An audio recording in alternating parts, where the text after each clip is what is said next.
Okay, wonderful. I think we're going to get started, and if there's latecomers, they can join us a little bit later.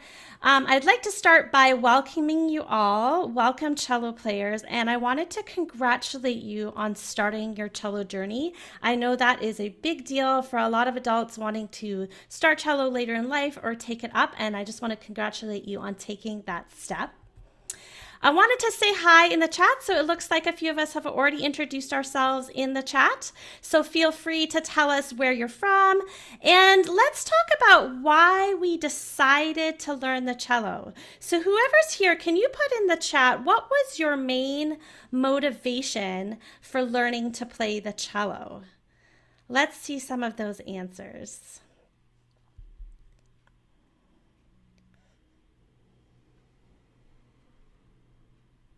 So it looks like one of us, you taught yourself to play basic cello decades ago and are starting from scratch. That's a really brave thing to do, and I congratulate you on doing that. So let's move on. So I'm going to talk about what we're going to be discovering today in today's class. We're going to be discovering and talking about 3 powerful foundations for your success as an adult beginner. So as an adult beginner, there are some things that we need to put in place so that you can make the best progress possible, because we have a little bit of time to catch up on. You guys didn't start when you were kids, or you might have, and maybe you're coming back to it later in life, but we want to really make sure that we have those foundations in place. So the 3 foundations that we're going to be discussing today are the best way to start playing songs and music that you love today without taking years to learn all the notes. And this is a method that's going to work for you even if you don't know how to read music, or if you do know how to read music, this is going to help you as well. And I'm going to show you the step-by-step process that you can use to start playing the music that you love without having to wait years and years to build up your technique. In foundation number 2, we're going to be discussing the exact steps that you need to design a fun and effective practice routine so that you can make the fastest possible progress, because we have a little bit of time to catch up on. And this is going to work for you even if you don't have a lot of time to practice. We're going to be really efficient and make sure that we have all those steps in place. So if you're just joining the meeting now, feel free to say hi in the chat. Let everybody know where you're from and what you love about the cello. And feel free as we go through this workshop to write things in the chat. We're going to have a really great Q&A later where you'll have a chance to ask me any questions that you have. So you just hold those questions for now. You can write them down, and then we'll open up a discussion later. But for now, we're going to keep ourselves muted. You can put on your videos so you can see each other. So in Foundation 3, we're going to be talking about the fastest way to gain total understanding of your cello fingerboard so that you can move around your cello like a pro. It can be really challenging at first for beginners to figure out where all those notes are and how to get to them. So we're going to be talking about the best way to do that. And this 3rd foundation is the most surprising and effective information I have to share with you. You may not have heard it presented this way before. You may not have heard of this method. So be sure that you stick around to hear the 3rd foundation of this workshop. So just so that you know how powerful this information is, I'd like to quickly share some words for a couple of cellists who came to my last workshop and the results that they got from that workshop, just so that you know that you're in the right place.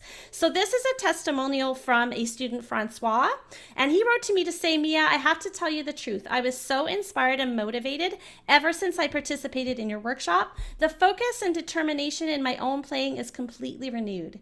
And another testimonial from Linda said she absolutely needs the concepts that you introduced in today's workshop. My uncertainty of what to do next has disappeared in one day. You promised more confidence and you delivered. And I will continue to follow the information that you offer. So I'm really excited to offer this workshop because my goal for you is that by the end of the workshop today, you're going to feel exactly the same way as Linda and Francois. But it will only work for you if you're ready to implement these methods exactly how I'm going to show you. So I want to make sure that you're listening carefully. So make sure that you're in a quiet space, that you really have your full attention, and that you take notes if you need to. There's going to be a lot of information to take in. Take notes, write your questions down, and then you can ask me any questions at the end. The reasons that you should trust the information that we're going to be talking about today, this information that we're going to be talking about and that you're going to hear is backed by scientific research in the fields of music and education, performance psychology, as well as my thousands of hours coaching adult cello players. I specialize in coaching adults specifically, so you can know that this information is going to be right for you.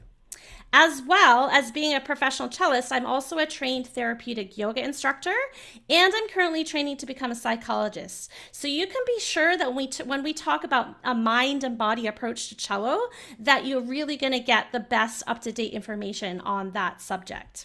And we're also going to be exploring techniques that have been proven to help adult cello players specifically integrate skills faster and more effectively than having a traditional once-a-week cello lesson or trying to teach yourself. So just so that you know that I'm serious about getting you these kinds of results, I have a special gift for everybody who stays to the end of the workshop. In fact, a few gifts.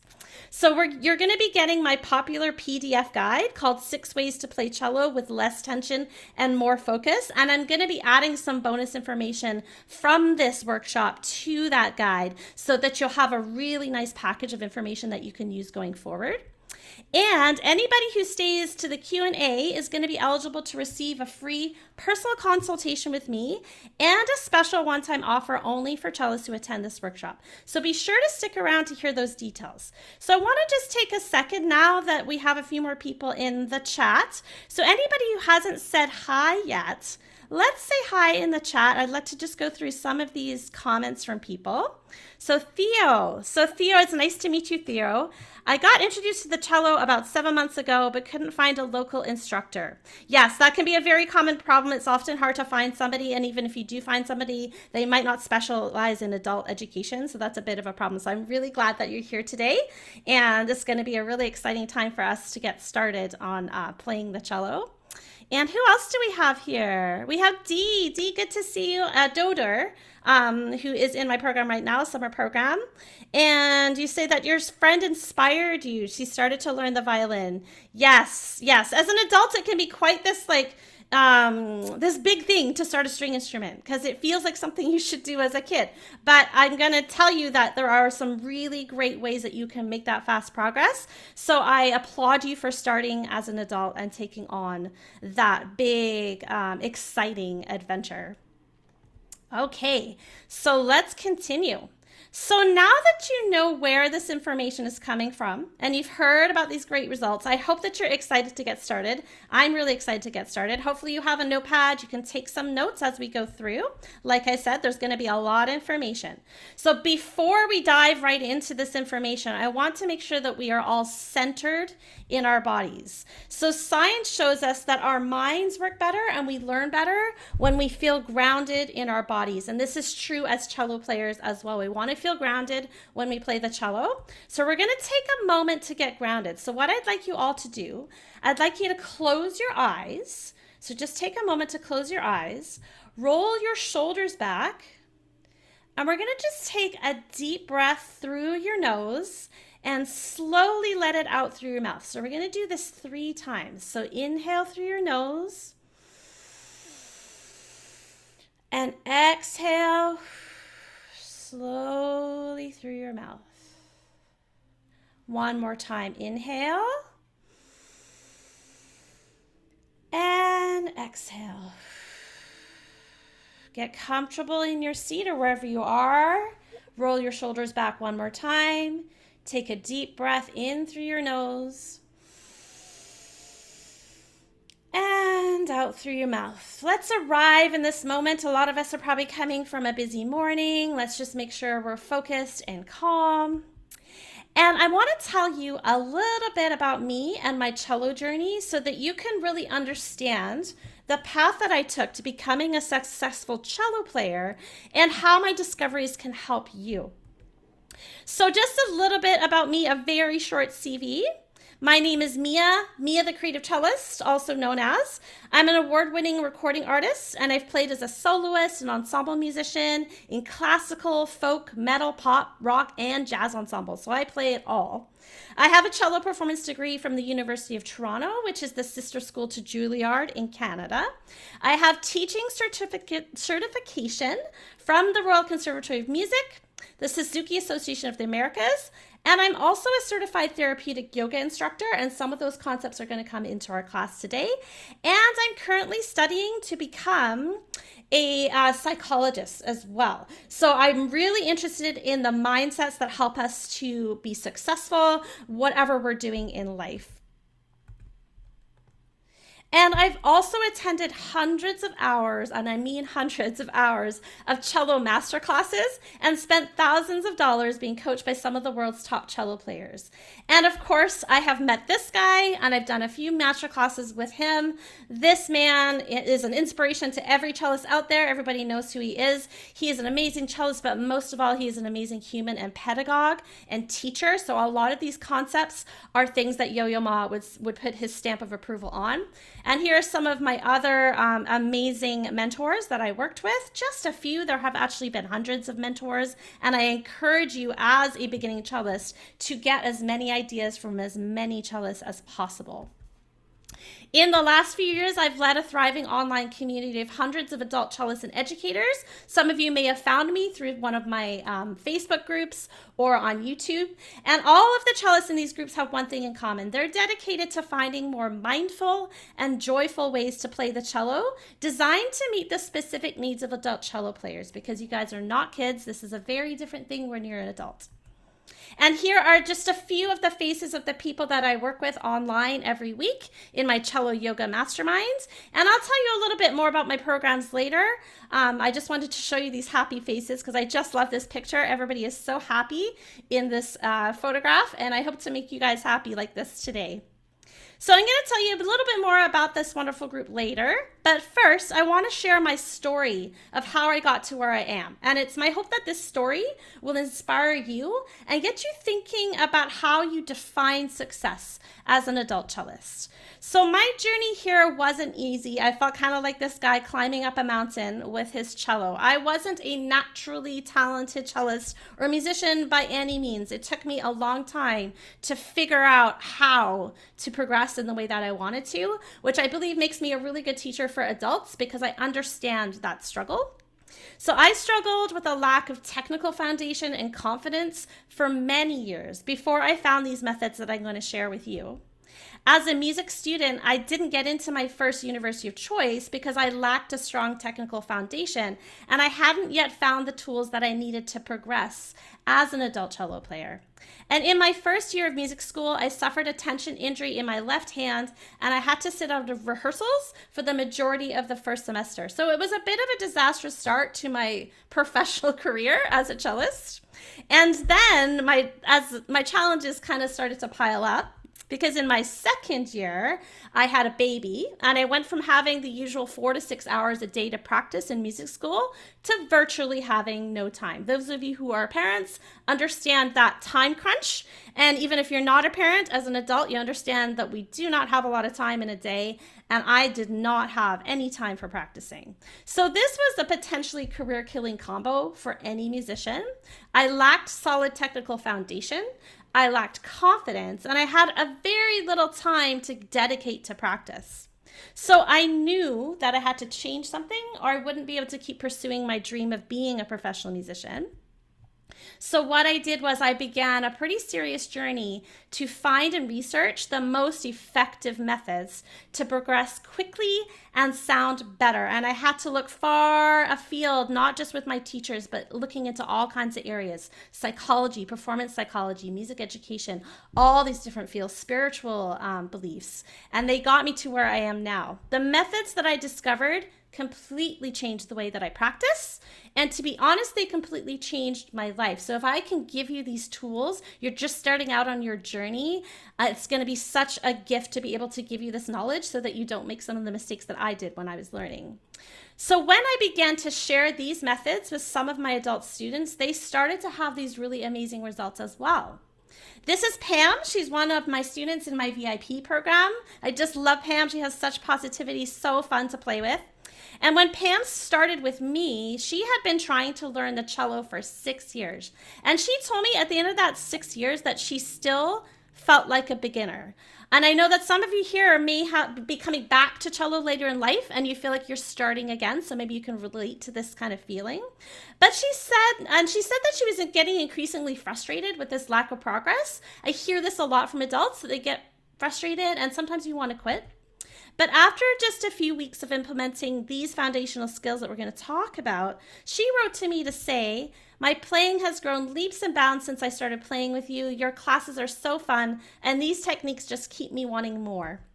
And this is another one of my students, Andrew. When I met Andrew, he had just started playing the cello again after 20 years away from the instruments, and he wanted to relearn the cello so that he could play in a more relaxed way, avoid tension and pain that can come when you don't have the right foundation. So perhaps some of you, I saw in the chat that some of you are returning to the cello. This is a perfect way to get started, just to make sure that you have those foundations. And Andrew's now in our VIP cello yoga program. He's been there for 18 months. And he says that he's now learned to totally let go of tension, learn to improvise, and he's enjoying his practice much more. So in fact, the results that we've been getting in this VIP membership program has grown so much that we have like dozens of cellists in our program now. And I recently hired a new coach because we haven't been able to help all of the cellists who've been reaching out to us. So that's been a really exciting period of growth for us. And you might be wondering then, so how did I go from being this mediocre music student, really struggling with technical foundations, to playing with world-class performers and coaching adult cellists from all over the world? What was that process and how can we follow it? So I'll tell you that my transformation wasn't a slow one. It actually happened quite quickly. It was kind of one of those eureka or aha moments. It happened within 1 year. And it's the reason that I'm now able to get the fast results for my adult students today. So in my 3rd year of university, my professor told me she thought I should not return at all for my final year. So you can imagine how devastating that was to me as a performing cellist. And she just didn't have the confidence with the 1 or 2 hours that I had to practice each day that I would have what it took to succeed as a performing cello player. And at this point, I knew I had to change something or I would have to give up this music dream altogether. So I sat down and I wrote out what I wanted my future to look like. And this was my very first step to embracing what I call the mind and body approach to music learning that I'm hoping to convince you guys today is the best way to learn. And this one action that I took had powerful, fast, and long-lasting consequences on my life as a cellist and in general. I learned later as a yogi that intentionally writing out and imagining what you want to happen in the future is a process called visualization. And some of you may have used this in other areas of your life. Visualization is one of the most powerful and most underused methods to improve any skill. It's a skill that many athletes are very familiar with when they try to get in the zone, visualizing that success. So I wanted to start today's workshop with visualizing our cello future together. So what I'd like to do, I want you all to close your eyes. So we're going to close our eyes again. And I want you just to imagine playing the beautiful cello. And I want you to imagine playing that beautiful cello with a deep sense of control and mastery. I want you to imagine that you're creating the most beautiful, expressive music of your dreams, whatever that might be, as a cellist. I want you to imagine that you have a total understanding of your fingerboard and you can just move around that fingerboard with ease.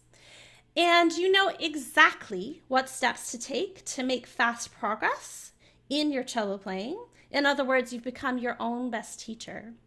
And whatever else it is that you want to achieve in your cello playing. And I want to take a second now. You can open your eyes and let's all write one thing in the chat that you would like to achieve as a cello player. So let's just take a moment. I'd like to see some of these dreams that you have for your cello playing and what it is that you'd like most of all to achieve. Let's say in 1 year of playing the cello, what would you like to do? It's going to give you a minute to put that in the chat.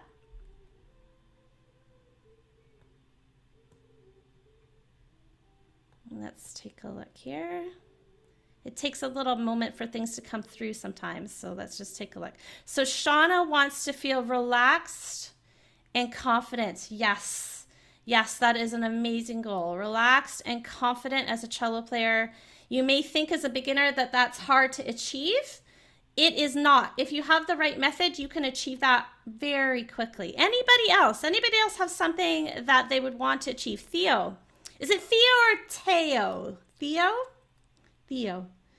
Would like to improvise effortlessly. Cello tracks for my studio work. Oh, very cool. You're a studio musician. Yes, super cool. I work in the studio all the time. I improvise all the time. It is awesome. And as a beginner, you can actually get to a point where you can lay down, simple tracks that sound beautiful within a very short period of time. So I am excited to be able to help you do that. Elseth wants to play solo performance with confident and beautiful sound. I love these dreams. Beautiful.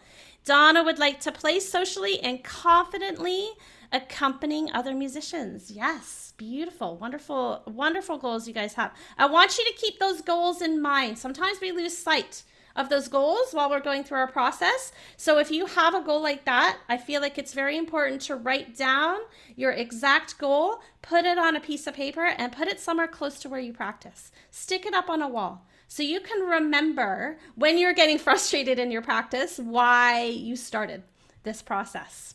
Great, wonderful. So when I did my visualization, when I was having all these issues, I was able to fix the holes in my foundation of playing within 1 year. It took 1 year, and people think the cello takes forever to play and you're never going to get there. And I believe that it is not true. As long as you have the right approach, you can do this very quickly. So this is me after my 1 year of fixing things. And here I am on the radio during my first cross-Canada tour. I was releasing my first independent album of original music 1 year after I graduated. So that was in 1 year of making my goal that I was able to do this and started touring. And not only that, this album went on to be nominated for a Toronto Independent Music Award. And later, I wrote 3 more grant-winning albums. So this was pretty exciting. And not only that, so I was doing that pop and folk and rock stuff. At the same time, I was expanding my classical career. This is me playing a Vivaldi concerto with a professional orchestra at the end of my degree. And since then, I've been hired to play with world-class bands, filmmakers, orchestras, musicians of all genres. And I've become a successful teaching artist. In particular, that's become my passion, is working with adults like you to get you where you want to go. And here's just some of the things that I've done with my career, all kinds of different stuff: studio work, festivals, classical performing, playing with little kids, helping them, playing in a goth rock band, all kinds of cool stuff. So with the right mindset, these methods that I'm going to show you can work for any cellist in a short period of time, just like they did for me. And that is great news for adult beginners, because often as an adult beginner, we think we've missed out on all these years, right? And we're never going to achieve our goals. And I think that that's not the right mindset to have. As a beginner adult, you have just as much chance as progressing. And in some ways you have, you're better equipped because you can make better decisions as an adult.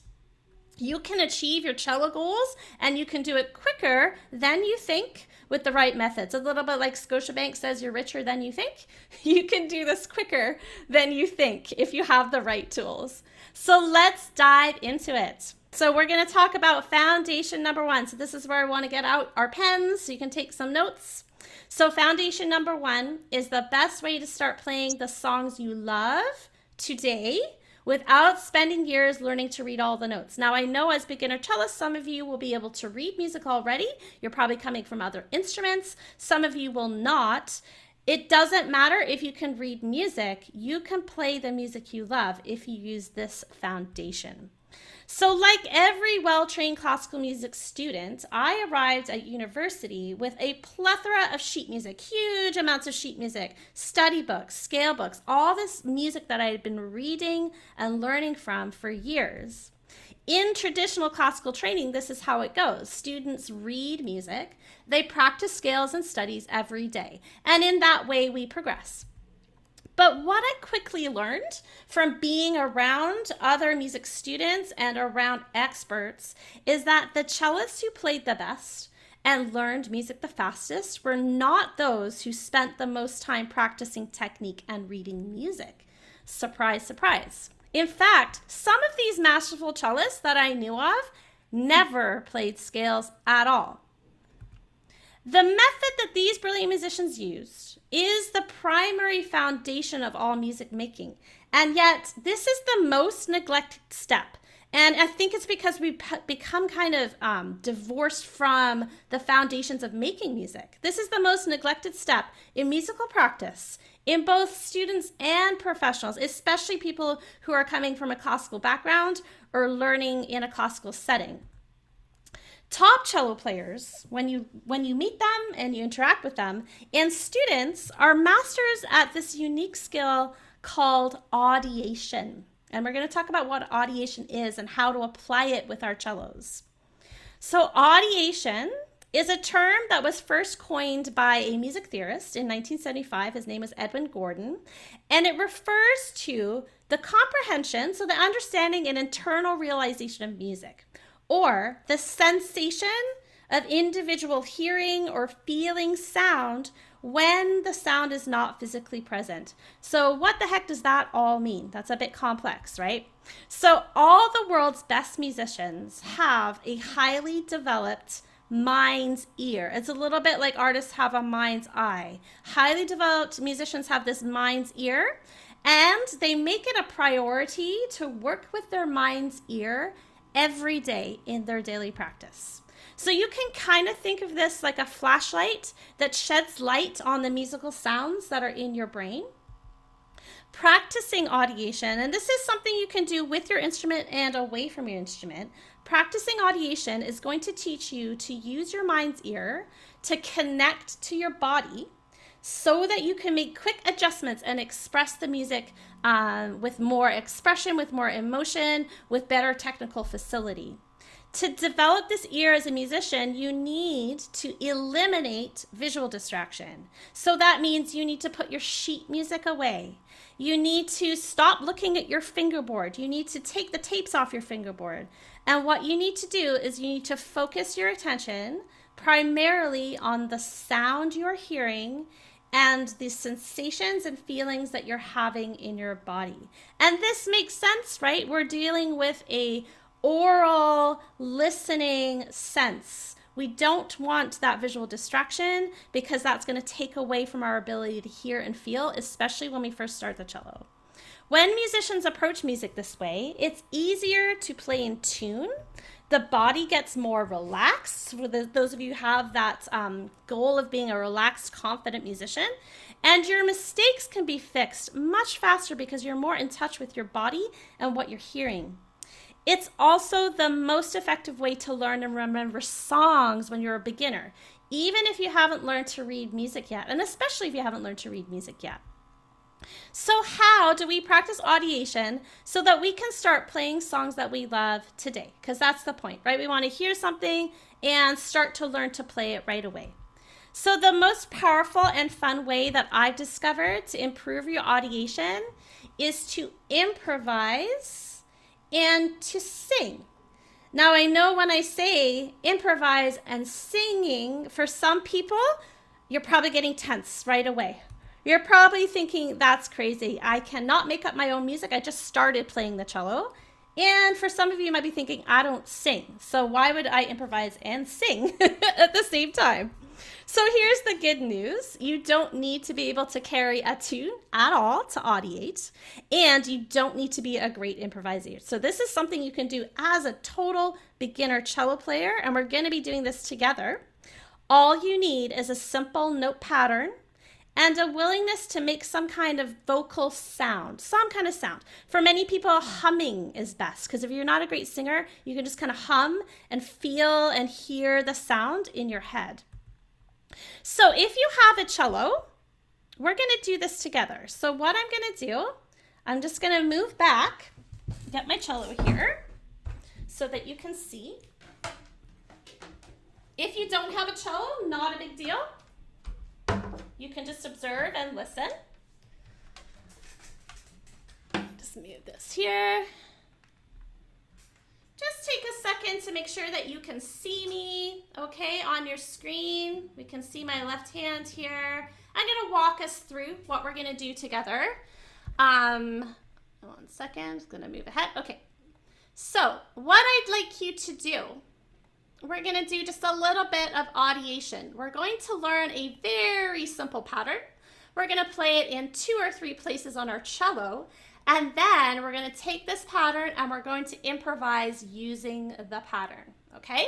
So this pattern has 4 notes. The notes are D, A, B flat, and C. And I'm going to play these notes. I'm going to play them very slowly so you can find them on your cello. So D, we're going to play D with first finger on your C string. Okay, so I'm going to play this D. It's first finger on the C string, and it sounds like this. Can you all hear my cello? I want to make sure that you could hear the sound of the cello. Thumbs up, you could hear that? Good, okay. So I want you all to find that D. If you're an absolute total beginner and you haven't used your bow yet, you can pluck that D. It's first finger on your C string. We're making this beautiful C for cello shape. And then we're going to play the note A. The note A is across from D, so that's on your G string. Then the note B flat, that's 2 fingers on your G string. Then the note C, that's 4 fingers on your G string. Now, in order to audiate, that is the process of internalizing the sound. What I'd like you to do, we're going to play this pattern again, and I want you to hum or sing these notes as we play them. I know that they might be low for your voice. You can sing them a little bit higher, but this is what we're going to do. We're going to sing D, or and then A, B flat, beautiful, and C. Good. And just for this section, let's make sure that our microphones are muted. Elzith, I think that your microphone might not be muted. So if you can just mute your microphone for now, there will be a chance we can unmute our microphones later and ask some questions. So that is one place that we can play this pattern, D, A, B flat, C. We're going to take that same pattern. So if you remember, we used the fingers 1, 1, 2, 4. We're going to see if we can find that same pattern, but higher on the cello. So we're going to take our thumb and we're going to put our thumb at the back of the neck. For some of you, you may be familiar with 4th position. We're going to play this exact same pattern. So we are on 4th position. The thumb is at the neck, and we're going to find this note D. This time it's on the G string, still first finger. It's a higher D. So sing that to yourself. D. Then A across from there. 2 fingers B flat. And then C is 4 fingers.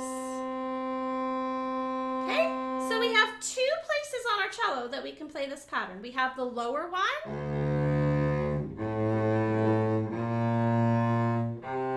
And we have the higher one.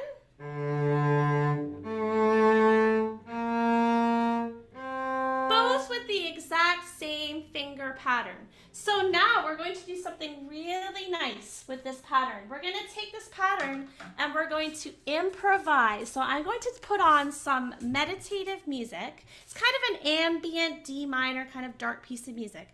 What I'd like you to do, I want you to play these notes, D, A, B flat, C, and I want you to play them as you wish, meaning you can put them in a different order. You can play them fast. You can play them slow. And what I'd like you to think about when you're playing these notes to this piece of music, we're going to do this for about 5 minutes. I want you to think about breathing and relaxing, opening your chest, letting your chin be high, and I want you to listen to the music as it's happening and just allow yourself to express yourself however you like, okay? So I'm going to stop sharing this screen. I'm going to share another screen that has this backing track on it, and then we'll come back to our presentation afterwards. Stop sharing this and share a different screen. So this is called Ambiance in D minor, and we'll play it for about 5 minutes. Oh, hang on. I forgot an important step. I have to make sure you guys can hear this. Share the sound. There we go. And play. Let me know if you can hear this piece of music. Yes, awesome. So this is a beautiful D minor ambiance. You can play these notes however you like. Completely free.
Okay, so normally we would go longer, but we have a lot of stuff to cover today.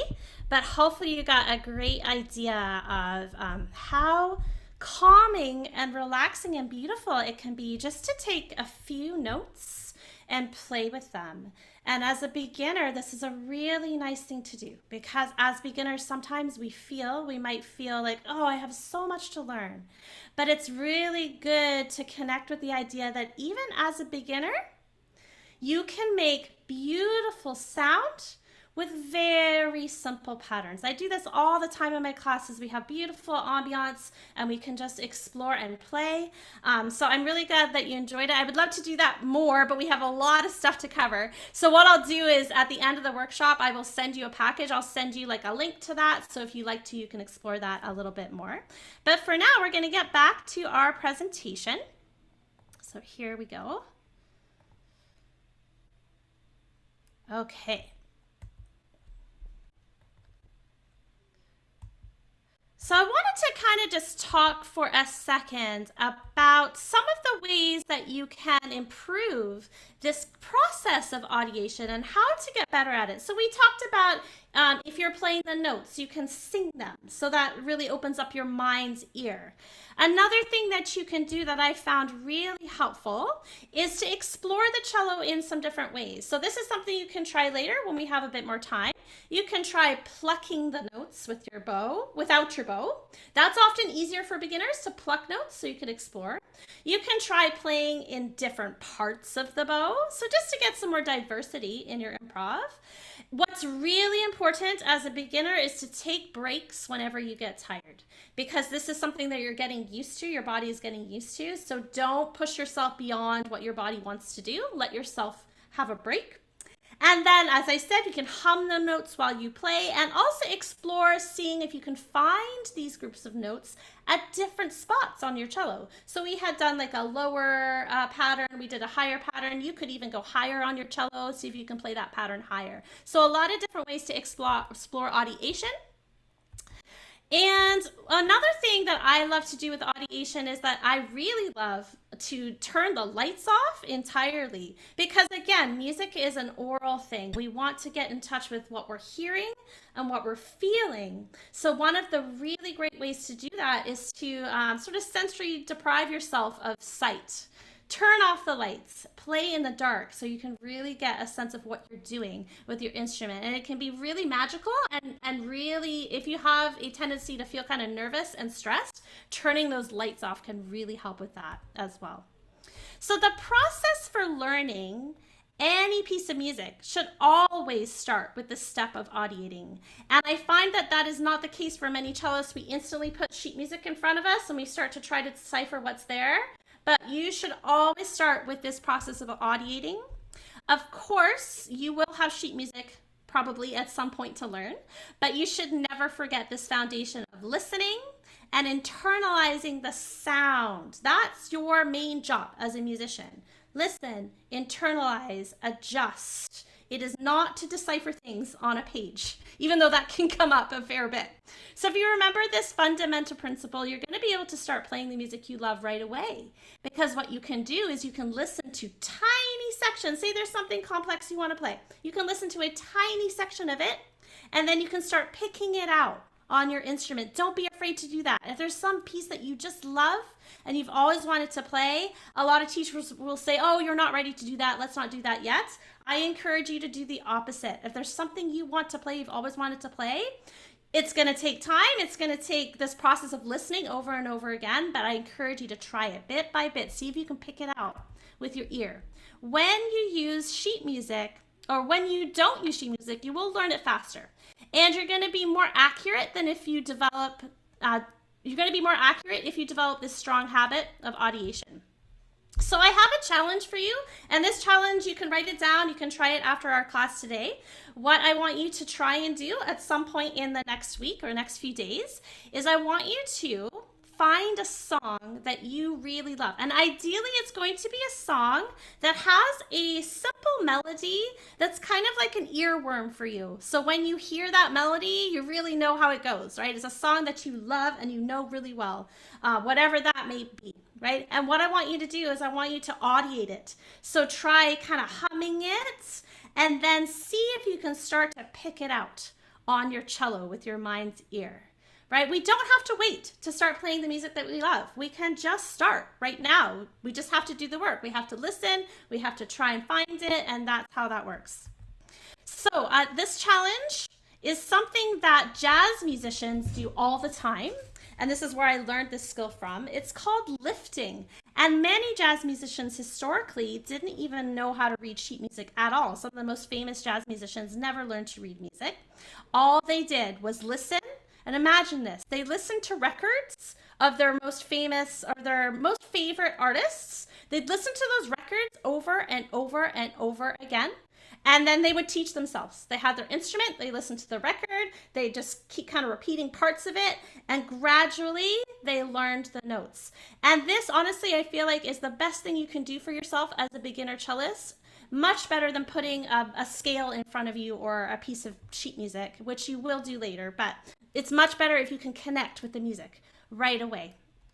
Really great skill. Lifting, however, I am going to caution you that it is not a quick process. It can be quite slow. You will get better at it, I promise, but it is slow at first, especially if you're somebody who has had a reliance on reading sheet music and is very competent in sheet music reading. When you lift, it's gonna feel like it's like the slowest ever. But if you are an accomplished reader, it's gonna be, sorry, one second, go back a bit. It's going to be tempting to just read the music instead, but I encourage you to do this. I encourage you to listen, see if you can pick it out. You're going to be amazed actually how quickly this process goes. So now that you've learned how to start learning any song using the power of audiation, you're ready to build a practice routine. So we build our practice routine on this fundamental skill of audiating, of listening and feeling. That is step number one in your practice routine. You should start every practice with that, whether that's through improvisation, whether that's through humming a little bit of a song that you want to play, or listening. Audiation should always be the foundation of what you do in every practice. So in Foundation 2, we're going to talk about what are the other steps, right? The exact steps to develop a fun and effective practice routine so that you can make the fastest progress possible, because we don't want to be wasting our time. So what is it that we need to do in order to make that progress? And I just love this little picture I found of the musical stairway going up. It's so beautiful. Lots of fun. Okay, so in part 1 of this workshop, we already covered the first 2 steps and the biggest foundations you need to develop your effective practice routine. So those are in every single practice, and it doesn't matter how much time you spend on this. That's why I say it's not about the time that you spend, it's how you spend the time. Every practice session should include some audiation to improve your mind's ear, and it should include some improvisation so that you can improve your confidence and your music decision-making ability. You want to be your own best teacher. You want to feel confident. So you want to include those 2 foundations. You can start your practice with that, or sometimes people like to end their practice with that, depending on how you want to set your practice up. It doesn't really matter. It's not important how much time you spend on each aspect of your practice. People always ask me, how much time should I practice? It's not about how much time you practice. It's about how you organize your practice. So it needs to include all the fundamental elements. This way you're going to build a strong foundation. You're going to move forward faster, and you're not going to have to go back like I did in university and fill in all these holes, right? I had all these technical holes in my foundation, and it was really tedious to have to fill that in. So you want to make sure that you're hitting all these things in every practice. That way you are going to avoid future pitfalls.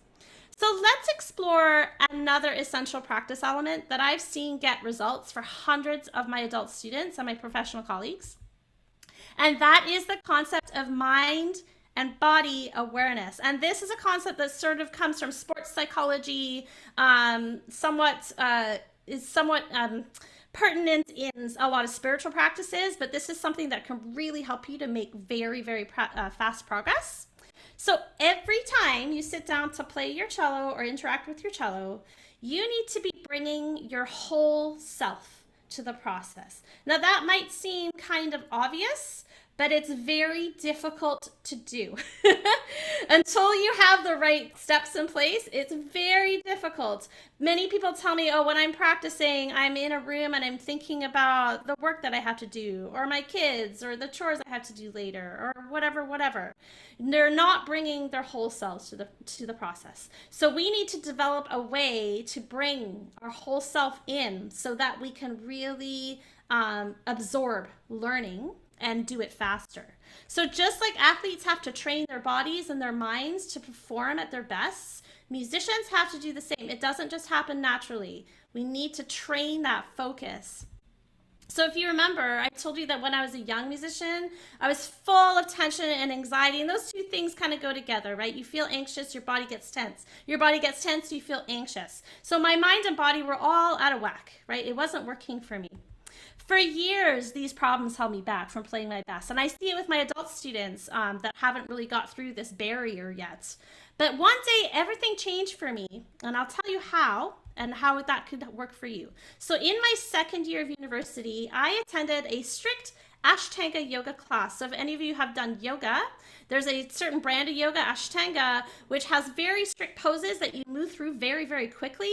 And there's a lot of breathing. And the breathing that you have to do is rhythmic and specific while you move your body. Lots of breathing exercises, lots of different sort of specific breathing ways to be. These breathing patterns that I learned in yoga, you learn to synchronize your breath with your movement. And in doing so, that means you let go of tension. You can execute movements that you didn't think were possible without this proper application of breathing technique. So at this moment, when I was in that class, this was my first yoga class ever, I had this total epiphany, right? I was in music school and then I went to a yoga class. And I had this total epiphany about how I could solve my tension and anxiety issues as a musical performer. Because before I was holding myself in, I was rigid, I was tense, I wasn't allowing myself to be. I began applying mindfulness and yogic tools to my cello playing. So within seconds of applying a breathing technique to my cello playing, my sound improved. It sounded way better. I love things that you can apply immediately and get immediate results. They make me so excited. So within weeks, I was playing with more accuracy.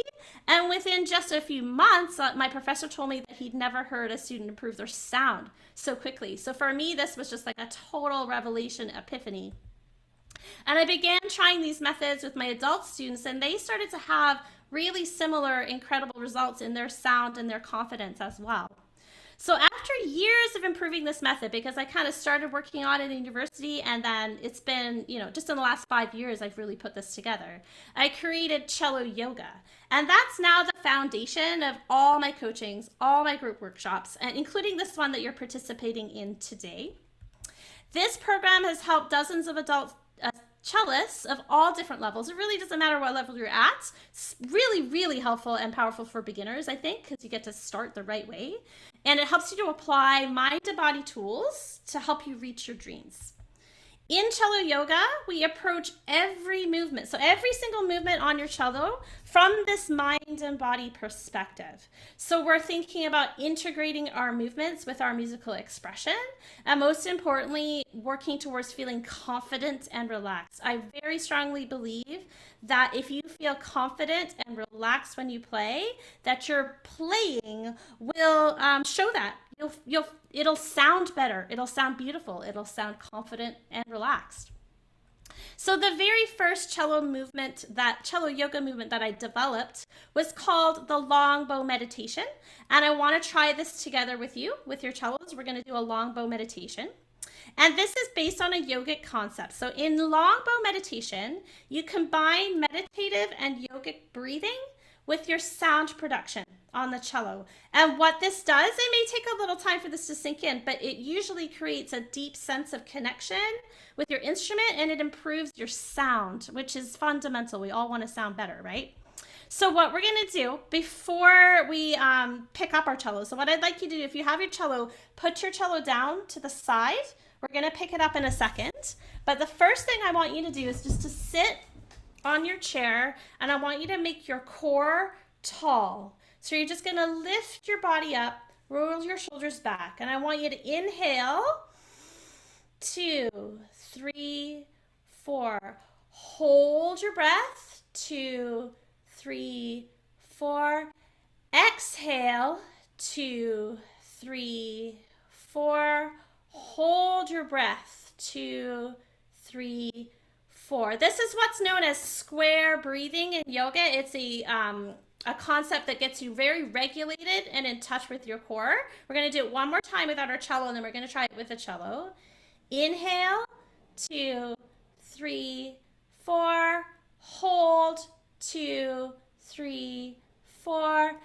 Exhale, 2, 3, 4. Hold, 2, 3, 4. Excellent. Okay, now I'd like you to pick up your cello. I'm going to do the same. Won't need your bow yet, so you can just put your bow down. We will have it in a second. And I want you to embrace your cello. Imagine that your cello is like an extension of your belly. So your cello is now part of your body. I call it the cello belly. And you're going to give your big cello belly a nice big hug. You're going to take your arms and just wrap around your cello. So it's nice and comfy. Getting in touch with our cello. And then we're going to do the same thing. We're going to inhale, 2, 3, 4. Hold, 2, 3, 4. Exhale, 2, 3, 4. Hold, 2, 3, 4. Good. Then you can let go of your cello. Just let your arms kind of hang by your sides. They should feel kind of nice and heavy. And then we're going to pick up our bows.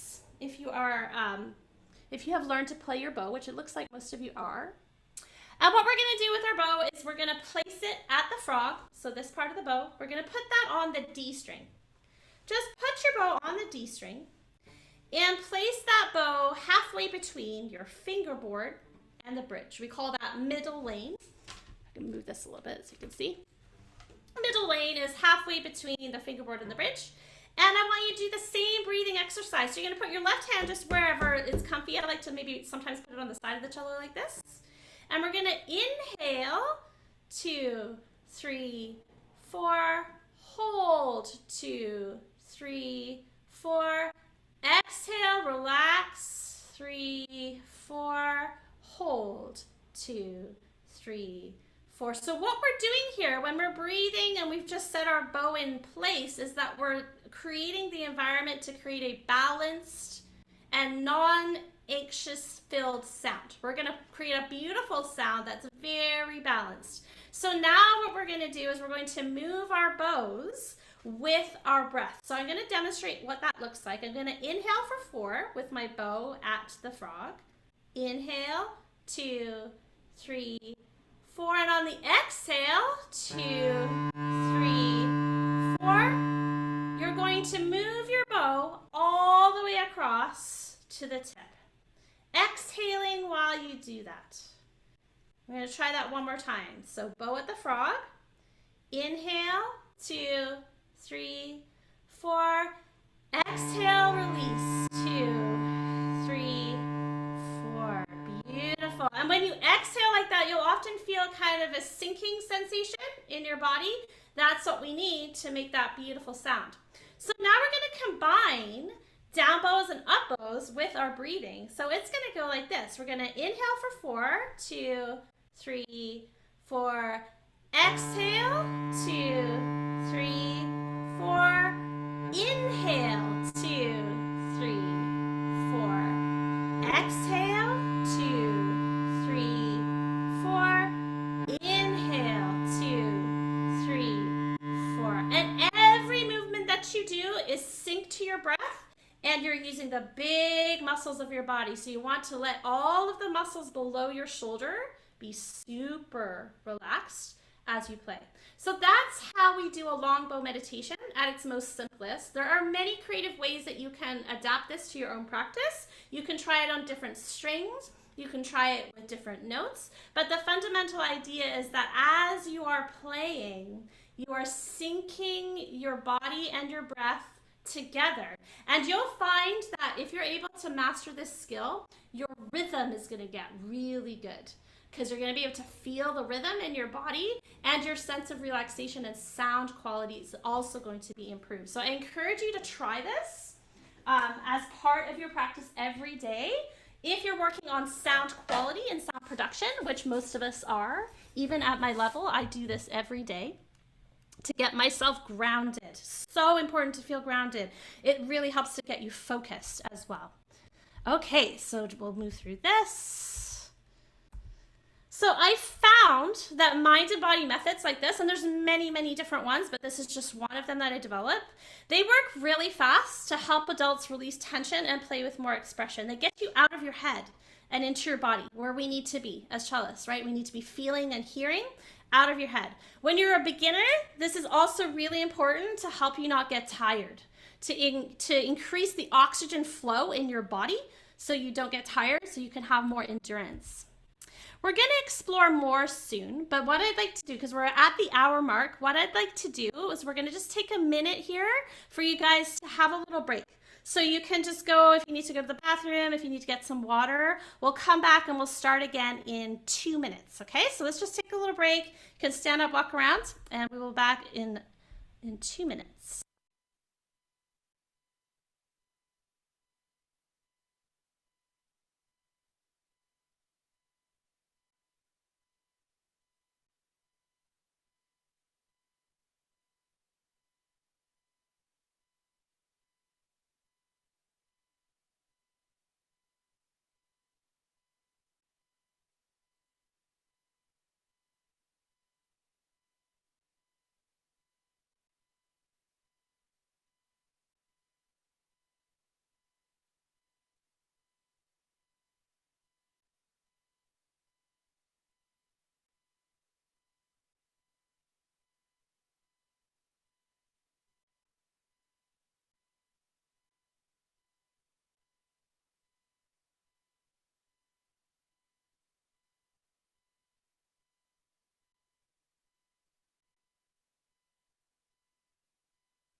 Okay, everybody.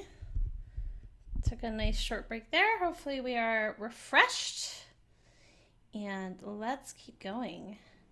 So, we have talked about 3 exact steps to an effective practice routine.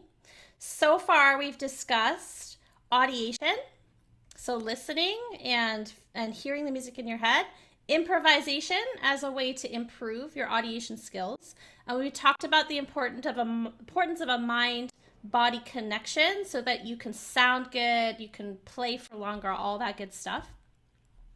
So what else do we need? Oops, sorry about that. What else do we need to have a great practice routine? So let's take a look at that. 1 second. I'm just going to make sure that I haven't lost you guys. Oops. Go back here. Okay, you're all still here. Can everybody hear me okay and see me okay? I had a bit of a weird moment. Okay, good. Okay, excellent. So I will keep sharing.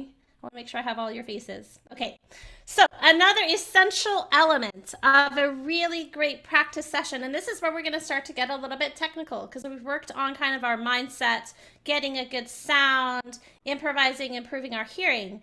But we want to get into the nitty gritty of playing notes, right? So what we need to do is have pattern recognition building built into every single practice that we do. As you've probably already discovered, learning to navigate your fingerboard on the cello is one of the biggest challenges as a beginner cellist. There are no frets. It's not like a guitar. You have to find it by ear. This can be very confusing. Where the heck are the notes, right? So traditionally, cellists have learned to do this through the practice of reading and through the practice of scales. So learning different patterns, practicing their scales in different keys. But what I've learned is that musicians who play the absolute best and have the most technical mastery over their instrument, who really know what they're doing, those are not people who are practicing scales kind of blindly. Scales and etudes, there can be a real emphasis on that technical stuff. If you have classical teachers, they tend to give you a lot of scales and etudes to practice. I had a lot of scales and etudes to practice. It did not help me learn my fingerboard at all. So I'm going to tell you that right now. If you have a scale book that you're learning scales out of, this is not going to help you learn your fingerboard. It might over about 15 years, but I'm going to give you the fast way to do it. So cellists who really thrive and excel have developed a very sophisticated understanding of their fingerboard and the patterns that can be played all around the instrument. So this brings us to the most exciting part of this workshop. I'm really excited to present this to you because this is something that's very different from classical training and it may be very different from ways that you are learning with your teachers. Be sure to stick around to the end of this presentation so that you can get your free gifts and so that you can learn more about some of the special offers that I have for you guys. So Foundation 3, the fastest way to gain total understanding of your fingerboard so that you can move around your instrument like a pro. So I used to think, like a lot of cellists, that scales were the answer to this, learning how to get around your cello in a logical way. And while scales can be very useful, and I'm not saying you shouldn't play scales, they can be very useful. They don't usually help beginners understand the geography of the fingerboard, meaning where are the notes and how do these notes relate to each other. They tend to confuse beginners for the most part. So if you remember, I told you how I struggled with technique while I was a music student. And if you remember, I had a professor tell me that I should quit. It got really bad. And she told me that I should quit because I wasn't doing what I should do. And around that same time, something really miraculous happened that completely changed the way that I approached my cello life. And it really saved my career. This discovery helped me to map out my fingerboard on the cello in such a way that within a few weeks I was moving around the fingerboard with more efficiency and understanding than I ever thought was possible. A lot of beginners think you got to stay in first position for like 6 months or a year and you don't end up going into the higher positions and then you get afraid of going into the higher positions. This method is going to help you to move around your cello and not feel afraid faster than any other method that I can think of. The crazy thing about this is that I learned this secret from a jazz musician who played the flute. So he didn't even play the cello. He had no idea about cello or what the notes were, but he gave me this method for learning my fingerboard on the cello that was revolutionary to me and that I'm going to share with you. So the system I learned was so powerful and so much more fun than playing scales because you get to move all around your instrument. I couldn't believe that no one had showed it to me before. In traditional classical lessons, cellists will learn scales. Usually we learn them in a pretty random order. We sometimes learn them in conjunction with pieces that we're learning. So you might learn a D major scale. You might learn a C major scale. You might learn an F major scale. But usually what happens in these scales is that every single scale has a different fingering. And things get really confusing really fast and we don't understand what we're doing. Very few teachers show students the logical patterns around the fingerboard that you need to understand your fingerboard in a way that allows you to move around it freely and with confidence that you know what you're doing. I've met classical players at a super high level. They could play beautiful pieces, but they didn't understand this simple system and they didn't have a fundamental understanding of where notes were on their cello. And they were wasting hours on inefficient scale study. So I call this method that I learned from jazz musicians the cello shape method. Cello shape method of learning your fingerboard. Once you understand cello shapes, you're no longer going to need to guess where to go on your cello fingerboard. You're going to move from your lower to your upper positions with ease. And you're also going to be able to play in tune and with greater endurance than using traditional methods. So in order to understand cello shapes, it's very helpful to have a tiny bit of music theory. So some of you may have more musical theory background than others, and that's totally fine. We're going to start kind of from the beginning. But the theory that you need to understand, and I'm going to be sending you guys a package after this workshop that will include this, you need to have an understanding of the circle of fifths, how it relates to your cello, and how you can use it to improve your cello shapes. So the circle of fifths is a visual representation of every key in our Western notation of music. I say Western because there are other notations like Indian classical music that's completely different. This Western notation of music, it's an incredibly practical tool for all musicians and composers, and it's something that you should get yourself very familiar with because it's going to really help you in your cello life. Surprisingly, most classically trained musicians learn very little about it, and they just learn their scales in random orders, and they don't use this to help them improve their playing. But there are a million ways to use this circle, and we're going to start with a really basic pattern that we can play in all 12 keys. We're not going to play it in all 12 keys today because we don't have the time. We're going to play it in a few keys. But I'm going to show you a super easy pattern that's going to get you moving around your fingerboard and not being afraid of shifting. So I'm just going to close this up so I can see you guys a little bit better while we do this. Okay. So I want you to take your cellos.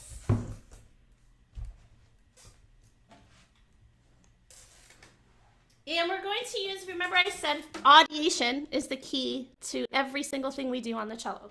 So what we're going to do is I'm going to play some notes, and I want you just to listen to these notes first, and then we're going to try to find them together. So the first note, I'll tell you the name. If you were lifting a piece of music, you might not know the name of the starting note, but I'm going to give you a little bit of a hint. So the starting note that we're starting on is a C, and I'm playing the C that's on the G string, and it sounds like this. So I just want you to listen for a second. This is a C. I can hear that sounds like my low C. And if you like, you can hum or sing it with me. C. Beautiful. The next note of this C major chord is an E that I'm going to play with my fourth finger, and I'm going to stretch and open my hand. This is what we call an extension. And that's an E. So we have two notes. We have C and we have E. And then across from C, so across from that first finger, we have G. That's the fifth note of the chord. G. So if I play that pattern, we have C, stretch, E, G, and if I go back, E, C. That is a C major chord. And what's really cool about this C major chord that we played with finger 1, extension finger 4, across the string finger 1, is that you can play this major chord on any note that you want, and you can play any major chord that you want. So some of you may be at the beginning of your musical journey and you haven't learned a lot of notes, but let's say we wanted to play D flat major. So normally if I say D flat major to a bunch of beginners, you would freak out because like, oh my gosh, what the heck is D flat major? But we can do this very easily. So what we're going to do is you can take your first finger, you're going to put it close to the top of your C string, and I want you to listen. See if you can find this note. This is D flat. D flat. You can even sing it to yourself. And then we're going to use the exact same pattern of fingers that we used when we played C major chord. We're going to stretch. D flat. Stretch. And then across to A flat. La, la, la, la, la. Now what you will find as you move around the instrument and you play this major chord, you can play it anywhere. In the lower positions, the fingering is always 1, 4, 1, extension. If we're up high on the cello, we no longer use the pinky, so we do 1, 3, 1. what you will find is that this chord is going to feel a little bit different depending where you are on your cello. And that's because in our lower positions, the notes are further away from each other. And in the higher positions, they're a little bit closer together. But if we're using our skill of audiation, and we're listening, and we're trusting ourselves, trusting our inner ear, we can make the adjustment really quickly. So let's try one more. We're going to try playing a G major chord. So we're going to find the note G with our first finger. So for those of you who might not know where that is, it's on the C string. You're going to put your thumb at the neck, and we're going to play this note G. Just listen to that note, see if you can hum it. G. Then we stretch. It's going to be quite a bit of a stretch. On the C string, you might need to bring that elbow up. And then we come across the string and we play D with the first finger. So same fingers, 1, 4, 1.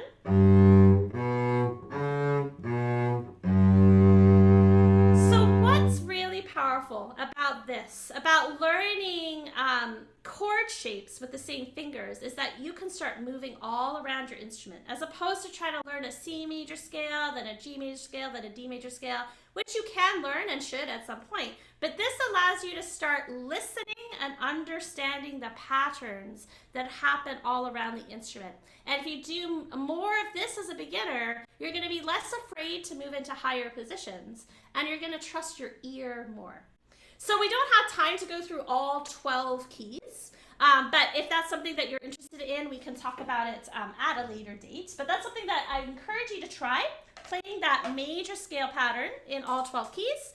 Then you can just apply that to any kind of pattern. We can make minor patterns, we can do all kinds of stuff, starting from that foundation of a cello shape. It makes it very easy to understand the keys that you're in. Okay, so continuing on, back to our presentation.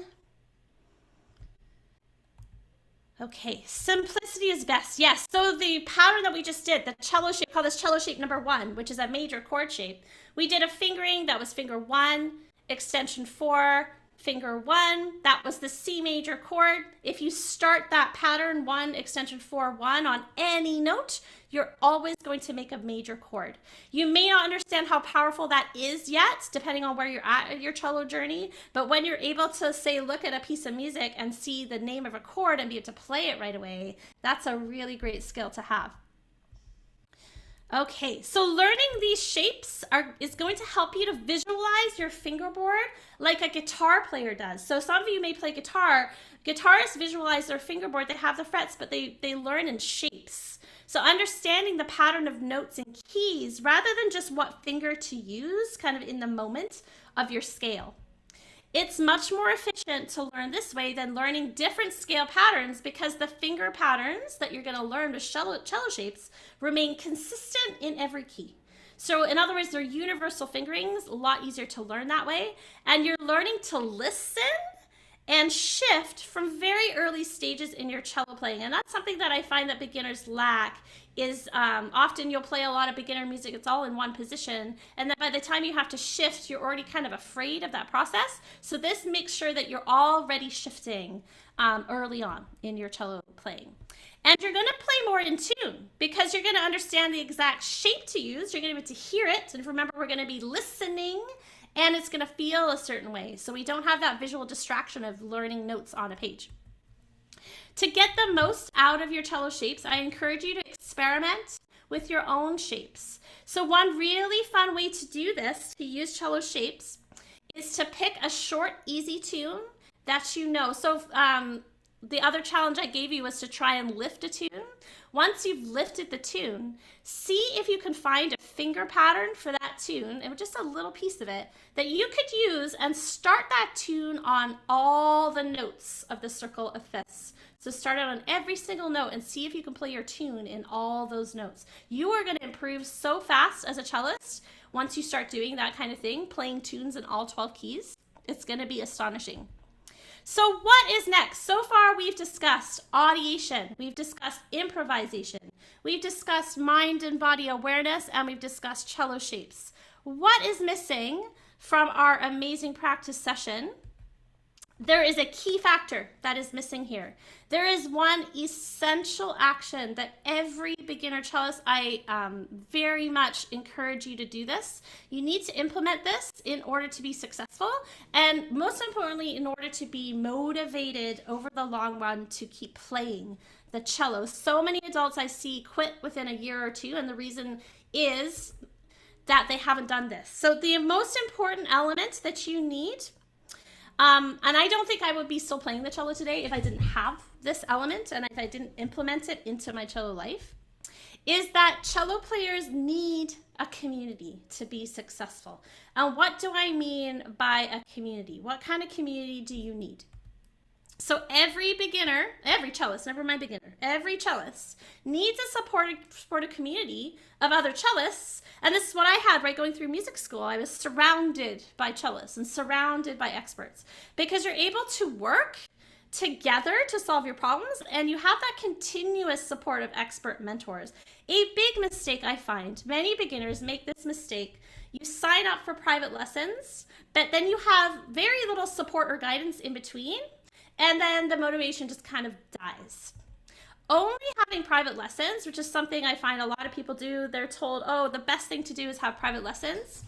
Worse yet, trying to teach yourself the cello. Honestly, this is a recipe, and I've seen it time and time again. I see it in the midlife cello group. I see it all over the internet. People that are trying to teach themselves or only have a private teacher.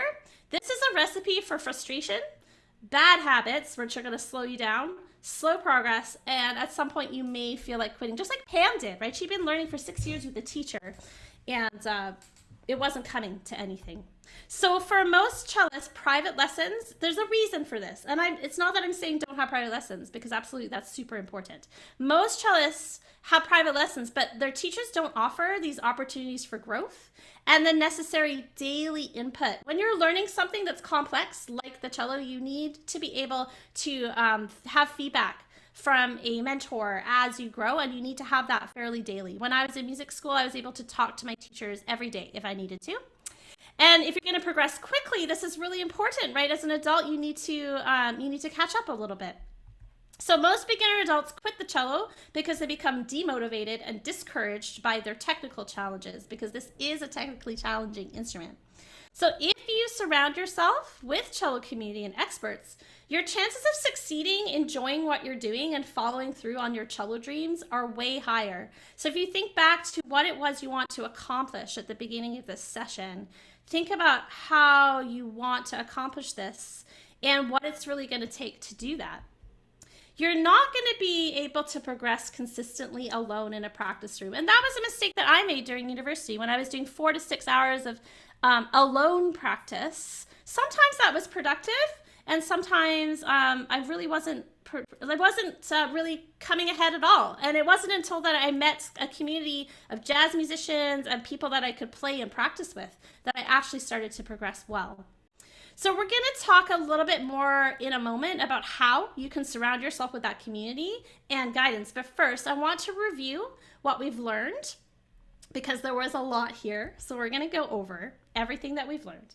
So in part 1, we learned how to start playing the music you love using the foundational skill of audiation. Audiation means hearing and feeling the music you're playing. So singing or humming what you play, improvising to improve your confidence in implementing the sounds that you hear. And in part 2, we learned more aspects of an effective practice routine. So we learned about mind and body awareness to improve your skills just as an athlete would, their skills. You're a musical athlete. You want to include pattern recognition to quickly find notes around your instrument and reduce the confusion that you're feeling. In part 3, we discovered how to implement those patterns in your playing to quickly learn your fingerboard and move around with ease using cello shapes. And there's many more cello shapes that we could learn, but we did one basic one, the major scale or the major chord. We also learned that the key factor to your long-term success as a cellist is finding community and continuous expert guidance. And you're going to have a chance in a moment to ask me any questions that you have.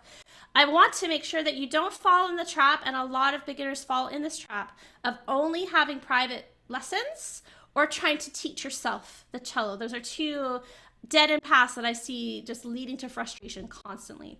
So I promised that we would talk more about how to find cello community and get continuous help. But first, I'd like to ask you a question. So we're going to just chat for a second in the chat. I will close this up a little bit.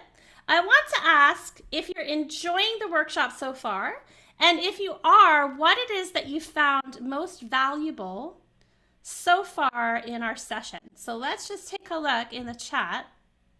Tell me what you found most valuable about what we've been learning. Cello shapes, yes, cello shapes are amazing. I love them. There's such a fun way to practice technique. So much more fun than a bunch of boring scales. Those scales are great too. Excellent techniques, nice. Yeah, the combo of yoga and cello worked so well together. I've improved vastly by using that, and my students do too. Breathing and bowing. Yes, wonderful. Excellent. Okay. So going back. So is it true, do you think? Is it fair to say that using these, oops, my methods, okay. Is it fair to say that using these methods will help you to get to your cello goals faster? Do you think then if you hadn't attended today? Put yes in the chat if you think that you have learned something that's going to help you to progress quicker. Yes, Donna, yes. Great. So I have the confidence that if you take these tools that we've learned today, and that's a lot, and you apply them to your next practice session, you're going to start to hear some pretty big changes in your cello playing pretty quickly. And if doing this on your own was your only option, you have a lot of work to do, but there's a lot to work with there. However, if I could show you a way to get all this support that you need, so remember I said it's really important, we need support from master coaches by your side, and make sure that you stay motivated, have fun, and not get stuck in bad cello habits. And what if you could have access to a community of expert advice, peer support, in a self-paced learning environment, so learning at your own pace, very important for adults, so that you get the very best start to your cello journey and not waste your time learning the wrong way. Would that be something that you're interested in hearing about? So let me know in the chat if you'd like to kind of hear about what we could do next. Probably, yes, yes, yes. Probably somebody's not quite so sure if they want to know, but you can stick around if you like. So it's with great excitement that I would love to introduce you to the newest program in the cello yoga world. So for a while, I've been running a program for slightly more advanced cellists who have played for a year or more. And I've been thinking for a long time, I really wanted to offer something for beginners because I love working with beginners. So the program that I have created is called Cello Noobs. And this is a 4-month kickstart program by Cello Yoga. And this is a great way to fast track your cello journey and just get on the right path right from the start. So the concepts that I've shown you today, as you probably realized, they only scratch the surface of the foundations that you need to improve your cello playing quickly and have the most fun doing it. I want to help you succeed, just like I've been doing with dozens of adult cellists for years. So let's talk about this program, who it's designed for. So I designed Cello Noobs for cellists who want to make rapid technical and musical progress as a beginning adult cellist. It's for cellists who want to learn in an adult environment, supported by experts and surrounded by peers. It's for cellists who want to have fun and expand your musical horizons, playing lots of fun cello music together through creative development, playing super fun cello music of all different genres. So we are not picky in cello yoga. We play everything. We play classical, we play pop, play blues, we play jazz, all kinds of cool stuff. And we design Cello Noobs for cellists who are ready to invest in yourself and your passion, and who want expert advice on a continuous basis, and cellists who are ready to have more fun and joy, because learning the cello should not be hard and arduous. It should not make you feel bad. It should be fun. And this is not for people who want to practice all alone in a practice rooms, and it's not for people who don't like people. So this is definitely an experience for people who like working with others, solving problems together as a team. It's not for people who aren't open to new perspectives, so you have to want to be able to open up your world, open up the ways that you think about learning. And it's not for people who are not ready to commit a little bit of time to your passion. Not a lot of time, but a little bit of time to your passion. So that you can have a better idea of what this program looks like, I just want to give you a very quick overview of what a typical cello noob session is going to look like. So in each session, we're going to be going through these fundamentals we talked about today. We're going to be practicing, listening, internalizing, audiation. We're going to be improvising. We're going to be learning practical theory and creativity. We're going to be developing our musical athlete so we can feel very comfortable and confident and not afraid. We're going to be working on pattern building, so understanding how to get around the instrument, the understanding of cello theory. And the funnest part of this is that you're going to be working together with community through your musical development. So interacting with peers, interacting with experts, playing really fun music that's appropriate for your level as a beginner. And that's not all, because in our program, you'll also have access to guest expert workshops. So you can explore the world of cello playing in different genres. We invite guest experts to come every couple of months in our program, and they lead these classes and workshops. Normally, we charge lots of money for them, but if you're part of this program, you would get to come to these expert workshops for free. And why is it that I think that this program is better than hiring a private teacher? So we've already talked a little bit about that, but I want to go a little bit more in depth as to why I think a program for beginners as a group is better than hiring a private teacher. So many of our students have private teachers, and it's really encouraged. Some of our students have private teachers and are in our program. However, if I was going to choose between a group program like this and private sessions, I would go with the group program for a variety of important reasons. And they're the reasons that I went to music school, right? I wanted to be surrounded in an environment where people were really into their cello playing, where I could talk to a bunch of different experts. So group learning has been shown scientifically to improve your learning outcome, both through improving motivation and accountability. So people get more out of group programs because they are learning from each other, and they feel accountable, and it's also easier, and it feels more motivating. Yes, we'll get to that in a minute. Don't worry. When and how much, we will get to that. In our program, students are able to help each other and get continuous guidance from a daily coach rather than just once a week or less. Some of you may only be having lessons, once every couple of weeks. That usually results in getting demotivated and forgetting a bunch of stuff. As a cello new member, you're also going to have access to our entire cello yoga video library. So this huge library of videos that I've made to help cellists improve their skills. And you also have a chance to get one-on-one feedback from me whenever you need it. So not just once a week, but like in our community every day. You can ask whatever questions you like. All the classes are recorded, so you never have to worry about missing a class. You can learn at your own pace and in your own way. And the value that you will get from this program is going to far exceed what you could learn in a once-a-week private session, both in terms of how much you can learn and how fast you can progress, because the community, as we talked about, the community is your key to success. So if you're ready to skyrocket your cello progress and you want to get these kinds of results that my students have been getting and that I have got, I've set aside a little bit of time to talk to each of you about your cello goals and see if I'm a good fit to help you reach those goals. On our call together, we're going to talk for about 45 minutes, and we're going to map out an exact action plan for you. So this is going to be a custom-made plan for you so that you can feel more confident and motivated and play with that amazing sound that you want and the skills that you've been looking for. And this is a no obligation session. So this is not a session for me to convince you to join us. This is for you. If you're not certain this program can help you, I encourage you to book a call anyway so that we can kind of figure out what your next steps are going to be, whether that's with us or doing something else, because we want to have the right people in our program to make it good for everybody.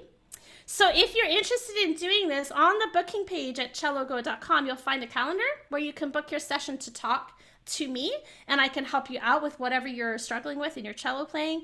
If you have trouble booking, sometimes when people go to celloyoga.ca, they're not able to book on the calendar, but if you have a problem with that, you can email me or reach out to me on Facebook. My email is mia@celloyoga.ca. And in this session together, we're going to be exploring a few things. So if you are booking a call, you're going to want to prepare yourself because we're going to be doing a few things together. We're going to be figuring out if I can help you get the results that you're looking for. We're going to see what are the problems that you're experiencing in your cello playing. If you've just begun, the happy news is you probably don't have that many bad habits yet, but we can help you fix whatever is going on. And we're going to see this is the most important factor. Are we a good fit for each other? Because we really like to work with people who are positive, who understand the value of working with others to achieve your goals. And once we do all that, we can show you kind of what the Cello Noob program will look like specifically for you, because it's tailored to each individual cellist depending on what you need. So somebody asked already, and we're going to get to it.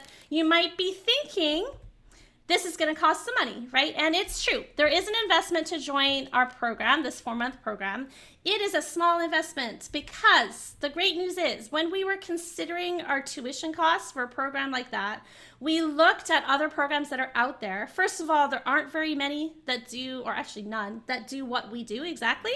And I asked myself the question, how can I offer a premium immersive beginner cello program where you get access to experts and peer support and all that stuff that gets you these top level results? And how can I offer this for the same cost as if you were having one private lesson a week? So that was basically our metric, taking the cost of a private lesson and thinking, how can we pack this with value?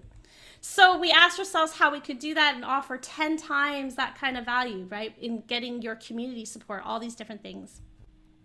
And you've probably seen immersive programs out there that are upwards of $5,000 a semester. I know I have. And I have taken some of these programs because some of them are really super valuable. But our beginner program, because I do not want to freak anybody out straight out of the box, our beginner program is nowhere close to that amount of money. Cello Noobs is a flexible commitment so that you can explore the incredible power of our community platform without a huge financial commitment. And we also offer loyalty rewards. So if you decide at the end of your 4 months that you'd like to continue learning with us and move into our Cello Yoga full program, we take the price of Cello Noobs off the price of our full year membership. So you would essentially just take that off and you could join our full program if you're enjoying yourself. Your exact tuition. So I can't tell you exactly how much it's going to cost for you because it depends on a few factors that we need to discuss in our call and kind of what your needs are. Each person has different needs and we take that into consideration when we're kind of putting together your package. But you can expect to be pleasantly surprised at the value that we offer and the flexibility for payments that we offer our members. So here are many of the cellists who have already joined our program.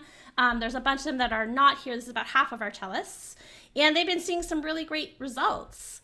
These people here are people that don't let their old habits bring them down. They've embraced the power of a cello community. They're making super fast progress. So you might be tempted to wait until later to book a call, but I'm going to give you 3 reasons why you shouldn't wait to book this call.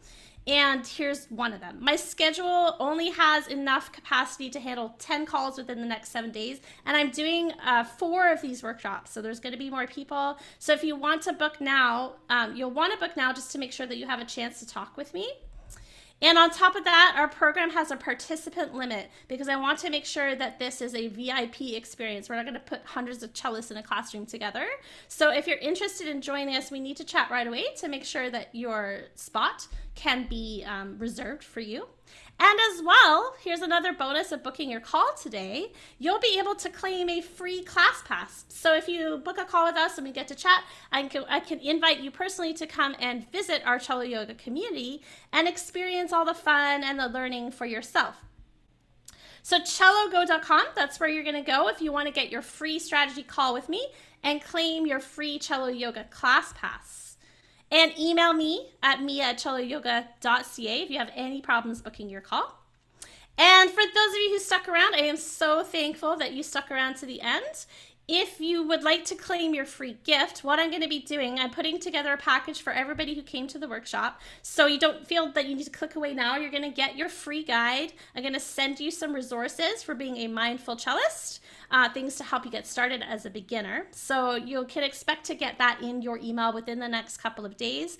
Thank you so much for sticking around. And now, finally, we are at our question and answers. So I'm sure that some of you have some questions that you've been holding in throughout the workshop. So I would love to take some of those questions. So if you have a question, feel free to unmute your microphone and put on your video and we can take some questions. Anybody have anything they'd like to ask? I know, Theo, you had a question earlier that I saw in the chat.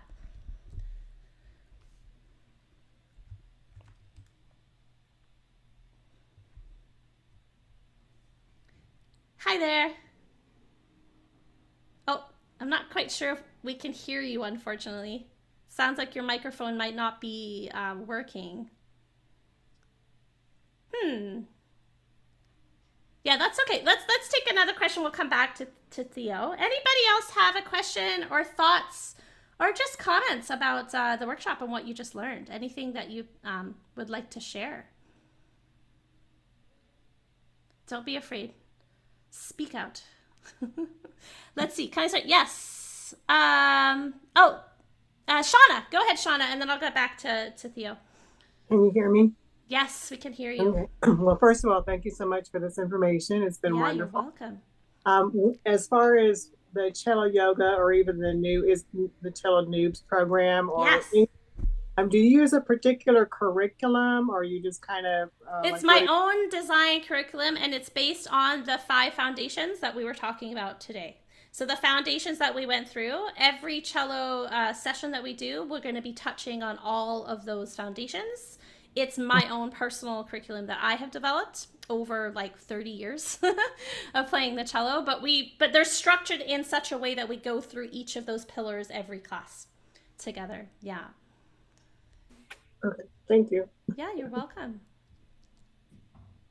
And so Thea, you had asked if you could start in September. Absolutely. So if you book a call with me, so I like to customize this experience for everybody, right? So this program will be starting in September. We're not starting right away because I'm still putting together, still doing my summer program. So we're going to be starting in September. So that's going to be kind of our start date. At the same time, if there's like a later date that you wanted to join, say October or November, we're able to do that because each of our classes is kind of continuous enrollment, meaning that we don't go through, it's not sequential. So each class, we meet everybody where they're at. So you can come to a class at any time.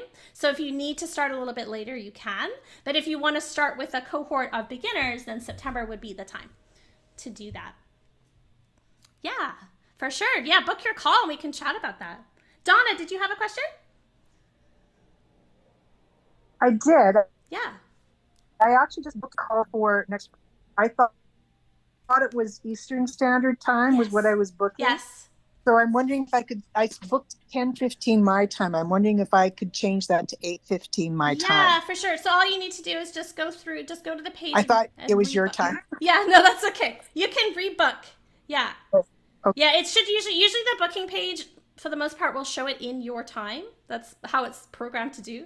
Though it doesn't always, so it gets a little bit confusing. But yeah, if you book a call, you'll want to make sure if you're in a different time zone that you confirm. But yeah, just go to the page and just go through the thing again and just rebook and then I'll cancel the first one. Yeah. Or you can send me an email if you're having any problems with that. Anybody else have any questions about what we just went through? Let's see in the chat here. Oh, Dee's saying that. Yep. Thank you, Dee. Can I do this from South Africa? Elizabeth asks.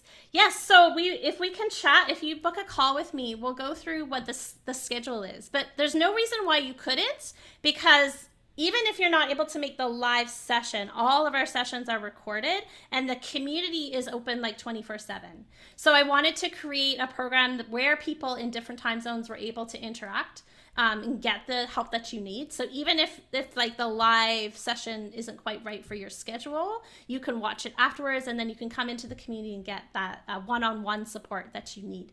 The one of the really great features of the community is that you can come in, you can put like a practice video anytime you want, and you can get feedback from me anytime that you want. So there's no limit to the amount of one-on-one feedback that you would get in this program. Yeah, that's a great question. So yeah, I look forward to talking to you. Theo says, is this the free workshop mentioned on the Cello Go website? So I have a couple of free workshops at my website, Yes. So Cello Go is where you book your call, cellogo.com. Yes, this is the free workshop. So don't feel like you need to watch the other one. There is another one. I have free to watch them whenever you like. But as long as you've come to one of them, you can book a call with me. Yeah. Anybody else? Great questions. Okay, so I think we're going to say goodbye for today. It was super wonderful to meet you all. I hope that I get a chance to speak with you. Like I said, even if you're not sure that you would want to join a program like this, I would love the opportunity just to chat with you and see where you're at, because I always enjoy kind of understanding what beginners need and what they're looking for, and it really helps me, and I can help you at the same time. So you can kind of think of it just like a little free session for you. So I'm excited to talk to some of you soon, and have a great day. Bye, everybody.